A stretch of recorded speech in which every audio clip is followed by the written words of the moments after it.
Alright guys, we're going to be in the T92 once more. We're going to be on Pearl River, and Pearl River it's like this with me, right? Like sometimes I have good games, sometimes it's just, there's really not much going on where you just can't do enough as a light tank to, pad your combined score, I'll say.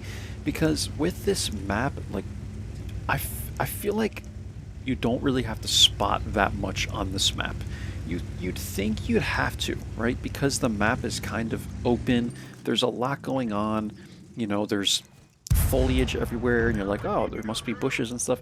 But once you know how this map works, it's kind of a brawling map. There's a lot going on in the city for brawling. There's a lot going on in this portion for brawling, and then besides the initial spots you get here, then it becomes a brawling zone here too. And I just find that there's not a whole lot you can do. So I always make the same play on this map. I come to this bush, I light everything that I can on the people that are on their way right to the K1 area, K2 area from the enemy team. I do the best I can to light them, and then as soon as I'm done doing that, almost every time I run out of here because I don't want this to be my fight, right? In most light tanks, this is not my fight.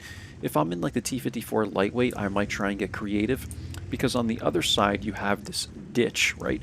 And you can kind of stay hold down, but I find that in most light tanks, I just run away and try to find something else to do. And that's what I mean with this map is like, what else do you do until you actually have to spot for your team, right, when the numbers go down. So we're going to kind of just hang out here. I knocked this tree. I don't think I've ever made this play before, but I'm just sitting here trying to counter the LT-432 if I can, and just trying to stay safe from the mid. Now the AMX and the Lynx are kind of uncontested here, so I'm realizing I need to run away from here. I'm going to climb down this like cliff here, and I'm going to come back and I'm going to retreat, right? We've lost this entire portion of the map, but the good news is we've actually sort of won the mid here. We'll just call it like this donut, and we're pushing into the center of the map, the actual hill in the middle, which is vital for this map, right? Like if you take that, chances are likely you'll win the game if you know how to use the middle of this map if you've won it, right? So I think it's a good play to go up there, just not in a tank like the T92. Because people have asked me, like, do you ever take mid here? And I'm like, I try and intend not to make plays that are going to get me killed in the first 2 minutes of the battle, guys. Even if that play might win the game, I don't find it to be worth it at the beginning of the game. Because you don't want to throw away your tank as a light tank, right? There's been so many times, so many examples of games that I could show you and that Steel Guts has showed you and that probably Skill for LTU has showed you guys. Kaizu, anyone, any of these good streamers, staying alive in a light tank, man, is absolutely vital for your team, because when it comes down to it at the end of the game, if you have a couple people on your team and they got a couple people on their team but they don't have a light tank, you win in terms of mobility, view range, concealment. Like, you have everything you need to carry games at the end of a match in most light tanks, right?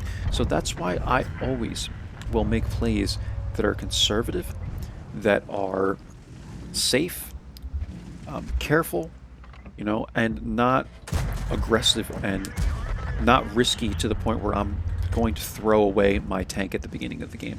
So I hope that answers that question. Even if it's mines, even if it's not, well, Abbey kind of as well. But there was one more map I was thinking of. I can't quite think of the map, but it's a really small map with a hill.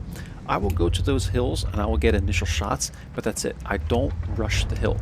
I never rush up these hills, guys. I just don't do it. Like, if I'm in a platoon with 2 other people that are going to do the same thing, maybe I will try. But don't do it, right? Like, that's all I can tell you guys. Don't make these plays, because if you die at the beginning of the game and then it ends up being a close game, you're going to be kicking yourself. That's all I'm gonna end with, right? I'll just leave it at that. Because the amount of times that I've done that, like died because I did something stupid, and then we actually might have had a chance to win the game. Yeah, man, too many times to count. So 140's poking here. I'm still safe here because I'm behind like these little bushes, I guess, and I knocked the trees down in a very specific way, which I've never done before. But I tried it this game, and it's kind of keeping me concealed. And at this point, we're kind of bringing this game back because, again, we've taken the middle of this map, and I've done my best to counter the enemies pushing in by our base here. And this is something you just have to do, guys. You have to adjust to the situations on the map. I adjusted to it as best I could. I'm trying to get a shot into the 140 here. I'm able to get it with the heat, I believe.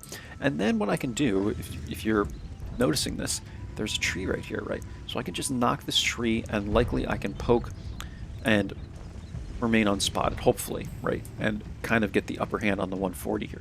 So that's what I'm going to do. I'm going to come up right here like this. I am spotted. Could have been the 103, could have been the 140. I don't have the tree knocked over yet, but I want to knock this tree, and at this point it doesn't even matter because he's facing the Shar. But this is just creative tactics, guys, that you can do. I'm still getting spotted here, right? But use game knowledge, right, guys? Use little creative tactics like this. I feel like it's a perfect example to show you what you can do with even just a tree. Just knock it down in a certain way and you might remain unlit, and you can get the upper hand on people like this. Use everything you can, right? So we're going to push into the STRV 103B. I'm pretty sure we have this game at this point, and now I'm almost positive that we have it. The STRVK is going to get flanked, and the 103B is mine. So I'm going to run after him here. He's turning around, no surprise. He's trying to get that shot to me. I'm going to slide around him here like this, and then I'm just going to slide up, like try and get right up on top of him and track him and all. Gonna flop down the hill here, wait for my support from the Sharfooter. Trying to get the tracking shot on this guy. He moves at the last second. I get it that time. And now we're just gonna run up into him here. Get the remainder of our shots. And we clean him up. 1719 damage, 778 assist. Did you see how we adjusted to the map, guys? Right? Just look at the map, make the adjustments that you can, and you're going to benefit from it. I'm telling you, you're going to have better games. You're going to have more consistent games if you read the map very, very well. So I hope that helps you out on Pearl River. Again, there's 2 plays I made in this game that I've never done before. I've come up to this ridgeline a couple of times. I've never knocked the trees down over there or anything like that. I've never knocked the tree by this rock right here to get an initial shot on someone coming through. Like, just use the map. Use everything to your advantage, and I promise you guys, you will have better games. Hope that helps you out on Pearl River, guys. Let's get into the end plates. We can take a look at these. I only have the first 2, 1719 damage, 778 assist. Not a bad game. And here we go. We're kind of in the middle of the pack. It looks like by damage I had it sorted by, but I think we were second by experience in this game, it looks like. So that's pretty good. I'm always going to go after experience before damage, guys. Like, the better player is the one with more experience, 9 times out of 10. Again, you do have those situations, like I said, that don't always apply to your scorecard. You might make a YOLOing play, and that wins the game for your team, but it doesn't appear in the scorecard. But 9 times out of 10, the person with more experience is going to be the player that played the best on the team, right? So that's all for this one. I think I've talked about everything I wanted to on Pearl River. This is my second video on the T92. I've already showed you guys the, at least for right now, right? I've showed you guys the setup, the crew and everything. Nothing's changed, and that's all. Again, the damage per shot on this thing is miserable, but I'm trying to do my best to get the battle pass points, because you can see we're at 110 down here, and I got 400 on the LT, 399 in the even 90, which is basically 400. 400 on the Hawk 30, and we're still working on the LHM TV, but that's also not a premium, and I've been down on credits, so I'm always trying to boost up my credits, man. You know, especially when I have these free days of premium basically from the battle pass. So I do my best to use what I can. Catch you guys for the next one. Hope you enjoyed. Bye bye now.